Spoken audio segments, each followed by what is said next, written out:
Nasa lang po, doon sa sheriff na ipapatawag po as witness po. I mean, of course, the incident happened in 2011. Ah, hindi po ba parang medyo ano na po to, far-reaching na po to na why would the prosecution invite the sheriff na sinapak ni Vice President Sara Duterte? Ano po ba maging may iaambag niya sa sa sa case ng Vice President? I mean, do you intend to present the witness as a character witness?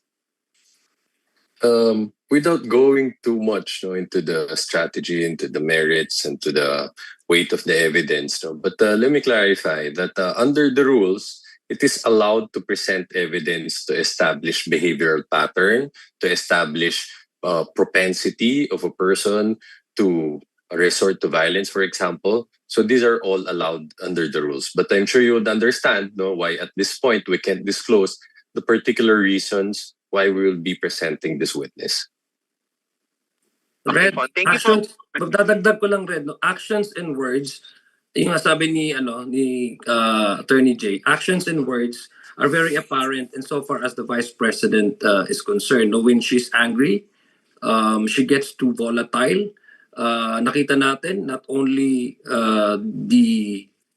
the way by which she threatened the sitting president and the First Lady and the former Speaker, but the way that she acted on certain issues that she thinks undermines her authority ay dun po sa issue nung sa sheriff na yon, nakita natin na sinuntok niya. It also speaks about, Red, it also speaks about the attitude that she is, yung impunity, the culture of impunity that we would try to address, and hindi dapat mangyari na ang bawat halal na opisyal ay dahil may certain privilege or may certain authority binigay sa iyo ay pwede mo nang umaksyon sa bagay na hindi na ayon sa ayon sa inyong tanggapan. So we actually see yung the attitude that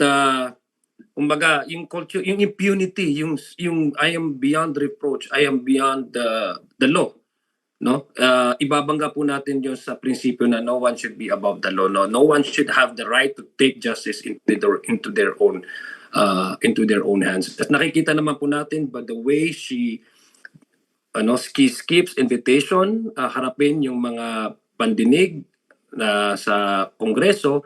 At may pattern talaga yung action niya na parang attitude is, impunity and she should not be subject to legal policies or regulation na naayon sa opisinang kanyang nire-representa. Thank you, Red. Babalikan ko lang yung Red, ethical standard. May batas na po tayo dyan and Attorney Jay Tolosa can actually expound on this. Meron talaga tayong expected na ethical standard sa lahat ng government employees. At the very least, kung may violation doon, that's already a betrayal of public trust. Dahil hinalal ka dyan ng tiwala ng taong bayan na hindi mo lang pagsisirbisyuan ang taong bayang tapat, pero you also resemble the office, the standard by which you are expected to do so.